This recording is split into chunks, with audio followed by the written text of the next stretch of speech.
Serial मन अति सुंदर में यहाँ पे छोटी बच्ची को देखकर खुश हैं राधिका और दिव्यम, और वहाँ से सुजाता मुंह बना रही है।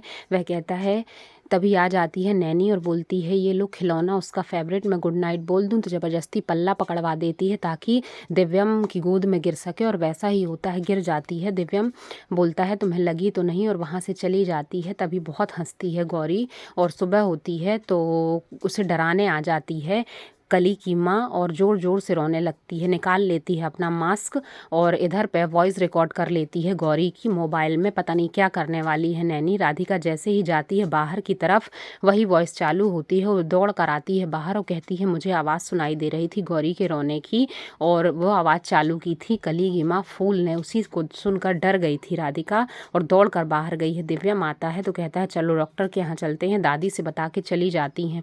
डॉक्टर चेकअप करती है और बोलती है आपका टेस्ट करना पड़ेगा, और राधिका को टेस्ट के लिए भेजकर दिव्यम को सारी बातें बताती है कि ये डिप्रेस्ड हैं और इनकी ऐसी हालत में ये किसी को नुकसान भी पहुंचा सकती हैं, आपको इनका ख्याल रखना पड़ेगा। तभी राधिका आ जाती है, पर दिव्यम राधिका को कुछ नहीं बताता, और ये सब नैनी और कली की माँ के कहने पे कर रहा है। तभी डॉक्टर आके उसे भगा देते हैं, जबकि वो डॉक्टर नहीं है। यहाँ कुछ खिलाती है नैनी गौरी को, और इधर पे जब घर आती है राधिका और दिव्यम तो दिव्यम कहता है कोई प्रॉब्लम नहीं है, सब ठीक है, किसी को कुछ नहीं बताता।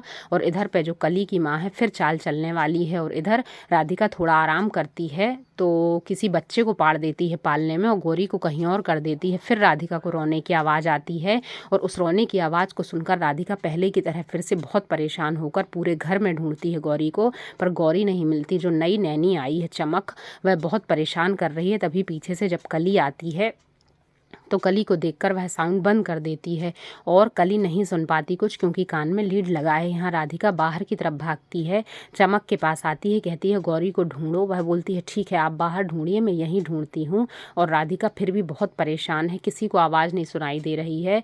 तभी राधिका आती है किचन की तरफ, वहीं पर कविता है कुछ बना रही है अपने लिए, और फूल भी गई है दौड़ते हुए।